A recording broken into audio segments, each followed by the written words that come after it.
Hello and welcome to the very first video of the series How to Invest for Beginners. Let me start by saying a very big congratulations to you if you found this video. I'm sure you're going to gain a lot of insight. So in today's video, I'm going to be laying a foundation that will teach you how investment works. So let's get right into it. So an investment is simply putting money into something with the expectation that it's going to grow over time. Now, when it comes to investment, there are different types of investments. You have investments that have low risks, you have investments that have medium risk, and you have investments that have high risk.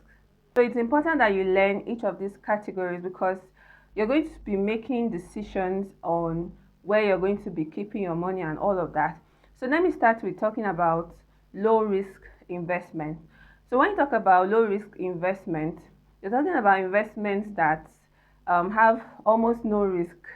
Financially, we don't say any investment doesn't have any risk, but sometimes it's safe to say that it's like a 99.9% guarantee that you're going to get back your money when you invest in some of this type of investments. So some examples of low risk investments are government securities. So you have government securities like treasury bills and federal government bonds. A treasury bill is basically a short-term loan that you give to the government, usually for a few months up to a year. So at the end of the period, the government is going to pay you back what you have invested in them, and you're going to get your profits as well. And then an FGM bond is also, this is a longer loan you're giving to the government, where at the end of the period you get your money. Usually they pay semi-annually, and at the end of the let's say you're due for 2 years, at the end of the 2 years you get your full payment back, but you would have earned your profits semi-annually. Some other low risk investments we have are bank and company products such as fixed deposits like certificate of deposit and commercial papers. So under fixed deposits, you keep your money in the bank for a period of time, and then you earn a certain percentage from that. So the certificate of deposit is also similar to that, but the interest is a little bit higher than the fixed deposit.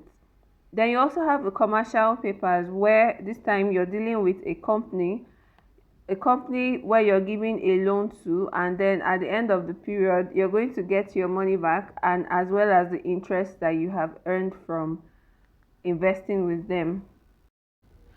We also have high risk investments. So when we talk of high risk investments, we're talking of investments that you tend to lose money, and you tend to lose it well. So you're either losing it well or you're making it well.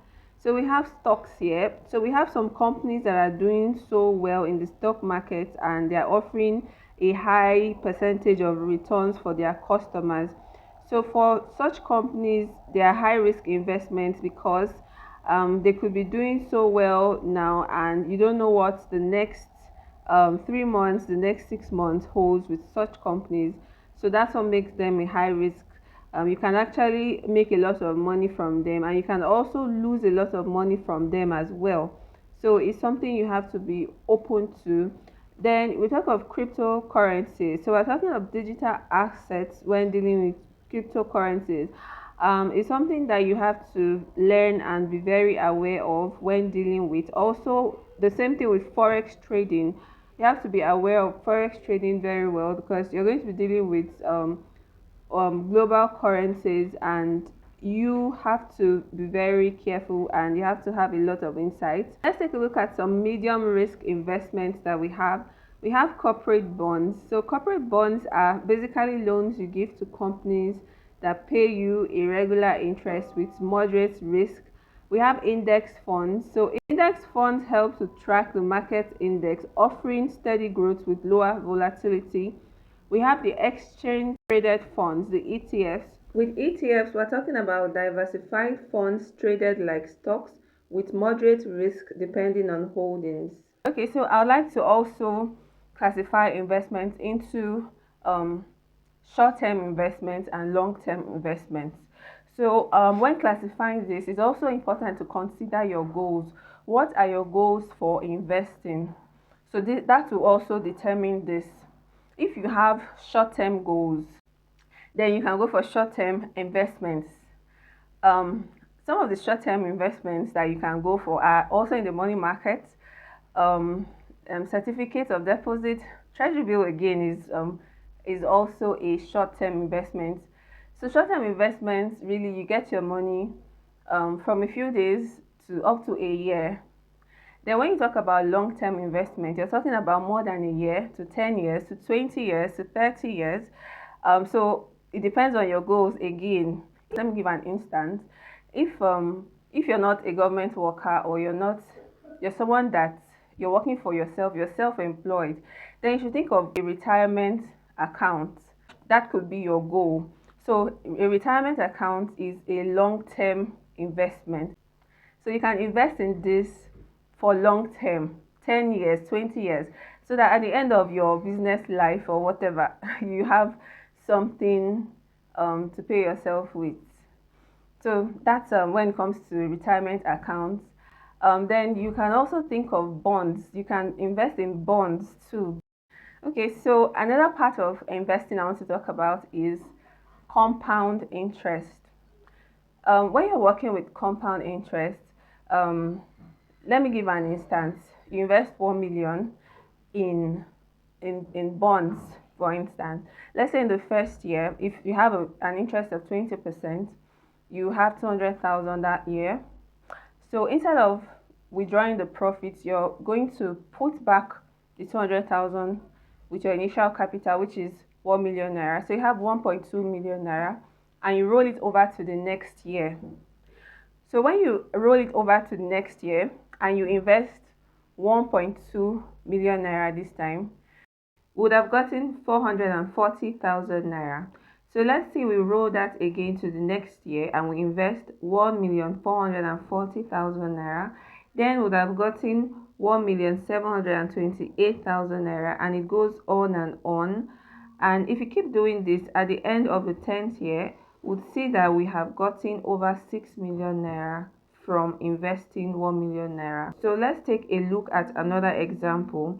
This time around, let's say we want to invest 10 million naira. We would have gotten 2 million naira from investing this, and then we roll it back into our initial capital. So we have 12 million naira. So when we invest 12 million naira, would have gotten 14.4 million naira, and then we roll this again. So after the 10th year, would have gotten over 60 million naira. So we can see we've gotten about 6 times of what we have invested in.